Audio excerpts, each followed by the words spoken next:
The family of a Lagos-based chef, Peju Ugboma, have laid claims on the tables of a private Lagos-based hospital, accusing the management of unprofessional conduct resulting in her untimely death. The family of the deceased chef say an independent autopsy by pathologists at the Lagos State University Teaching Hospital, LASUTH, showed that Mrs. Ugboma suffered internal bleeding after a surgical procedure. News Central's Omolola Ololade attended the presser organized for the deceased and filed this report. Nigerians continue to push for improved quality of healthcare services in the country through advocacy, direct service delivery, particularly the need for accountability on the part of healthcare providers.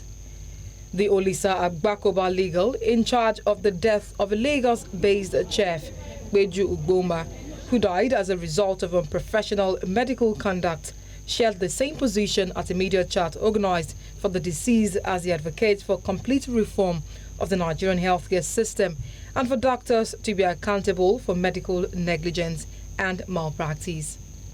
Our task here is to ensure that the hospital and the doctors that conducted the surgery, if found, because I cannot say they will be, if found to be negligent, should be punished. So it will be a lesson.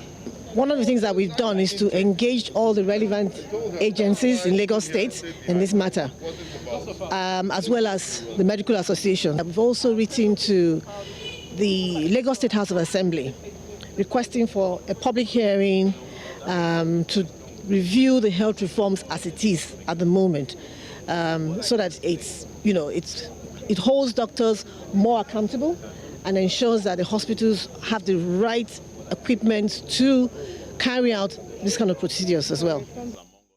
The husband of the deceased, Ugboma, blames the Lagos-based private hospital for the death of his wife and sees the opportunity to seek justice for thousands of victims of a faulty healthcare system. We use this medium to call for healthcare reforms, where patients will have the rights and know their rights, and where doctors will be held accountable for malpractices and negligence.